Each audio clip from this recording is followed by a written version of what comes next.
Look at this position too. What I had sort of just done, like arm on the scepter. Oh, the pomposity. Jughead dies. He's gonna keep going through every single one and doing that. I feel great. I'm really excited to start season 3.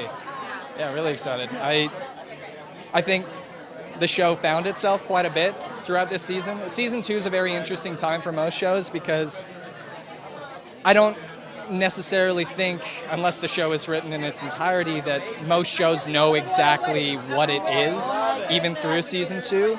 And so most season 2s are an experimental season, and I really feel like the show found itself and found its core audience and really established what it is this season, which makes me very excited for season 3. I think the show found that its true strength is the relationships between the characters, and that means that season 3 is going to be a super solid, well-built season.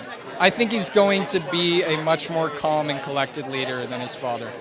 I think it took, and I loved his arc this season because it took him being averse to joining the Serpents and insecure about his origin in the South Side, to getting initiated and going way too hard and way too hot-headed, to getting taken down a couple pegs and almost dying, and now he's had this sort of rebirth into a character that's more cool and collected and understanding of his own mortality and capable of leading a group of people.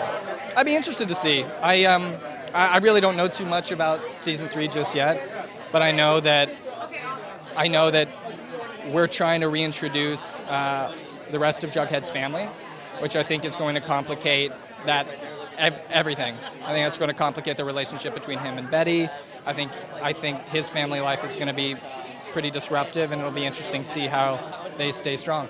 I don't suggest casting. I think we want. I think honestly, the person that's best for the role is the person who's talented and who fits the part and who cares quite a bit. I think fans are always trying to bully people into casting choices, but at the end of the day, whoever fits really fits, and so I don't really have a say in that.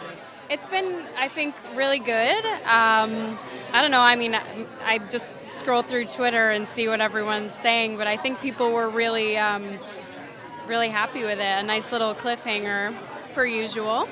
Yeah, something definitely different. We shot that scene so quickly, like on one of our last days of filming, so I wasn't really sure how it was going to turn out, but it was really intense. Season 3 hopefully will open a door to Betty's happiness. I think there's a lot, it's kind of like her darkness is being put to rest. I think we're all pretty sick of saying her darkness, my darkness, your darkness.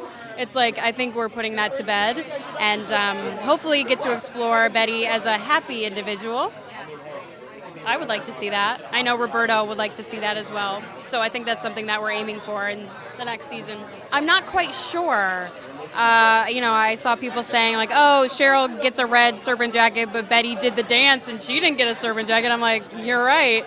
I don't know what it means. I think it's just kind of a beautiful entryway for Betty to really feel like she's a part of Jughead's world more than she was before, and it's not that she's like in a gang with him. I think it's more so just like she's showing her support for his life in the South Side. Betty's always been, all for the South Side, so it's just sealing the deal a bit.